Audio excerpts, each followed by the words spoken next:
Hello, this is Frank Neely from HeartlandDiaryUSA.com, bringing you news every conservative can use. Subscribe to my YouTube channel to stay up to date. I'm going to bring you a 5-minute segment here from today's impeachment hearing, starting out with a Democrat questioning Dr. Hill about being abused because of her beliefs and smeared. What follows is Mike Turner, Representative Mike Turner from Ohio, indicating that the smears go both ways, defending Elise Stefanik, the representative who has been outstanding and has been smeared by the left tirelessly, and then going on to make two more incredibly important points, taking on Fiona Hill for her smear of Republicans who she claims do not believe the Russians interfered in the 2016 election, even though that is outrightly ridiculous, and then taking on the absolute smear done by David Holmes, the Ukrainian embassy official, who leaked the highly detrimental statement made about President Zelensky of the Ukraine, and proving that he did more harm to Zelensky than he did to anyone else, and that his claim that he's in favor of protecting the Ukrainians is ridiculous. So I was particularly struck by your testimony, Dr. Hill, about receiving hateful calls and being accused of being a Soros mole in the White House. Are you a never-Trumper, or have you been true to your profession and remain nonpartisan? I honestly don't know what the definition of a never-Trumper is, as I think many of my colleagues are feeling the same way, that it's a puzzling term to be applied to career or non-partisan officials.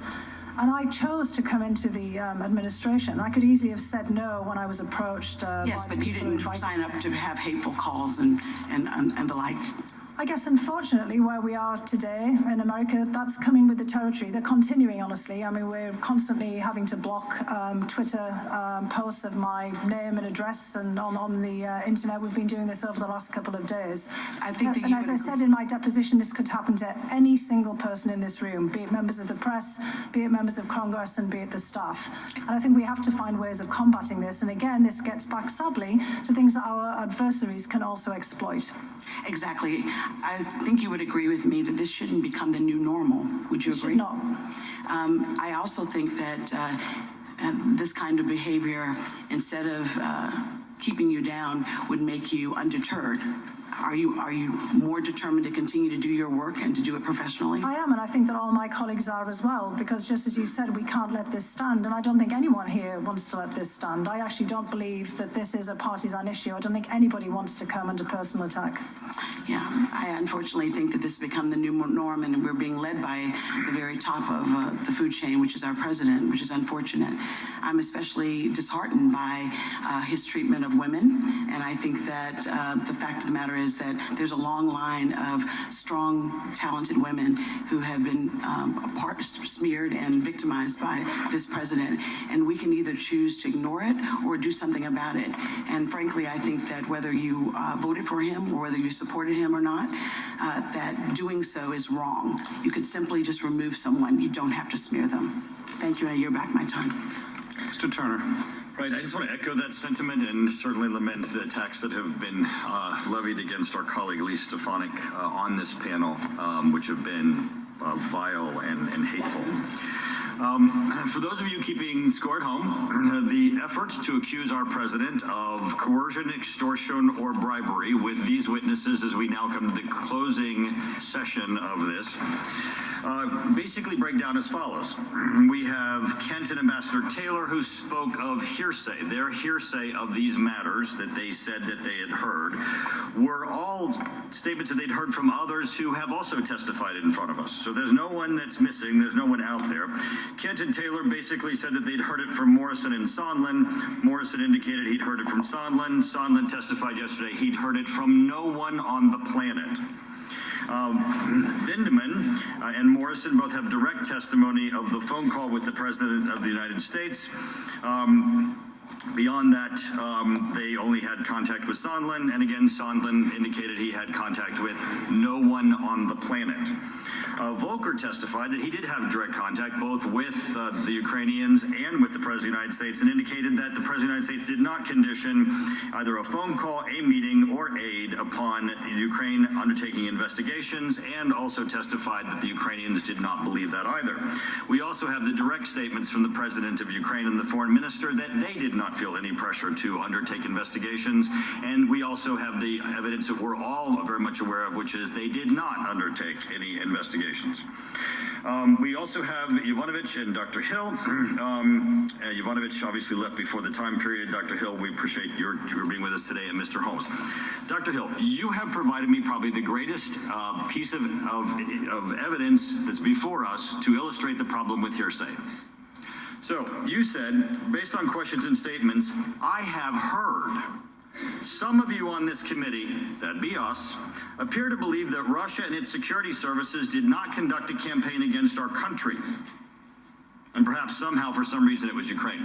So this is was held up by Devin Nunes. This is the report on Russian active measures that was voted on by all of us. It begins with this sentence.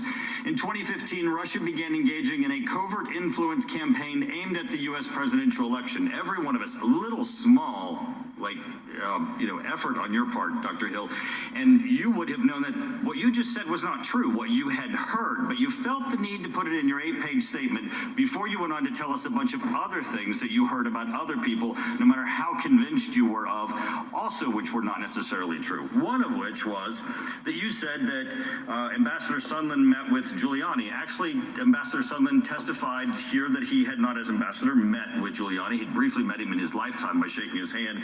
And Giuliani issued a statement that they had never met either. This is the problem with no matter how convinced we are, Dr. Hill, no matter how much we believe we know that what we've heard is true, it is still just what we've heard.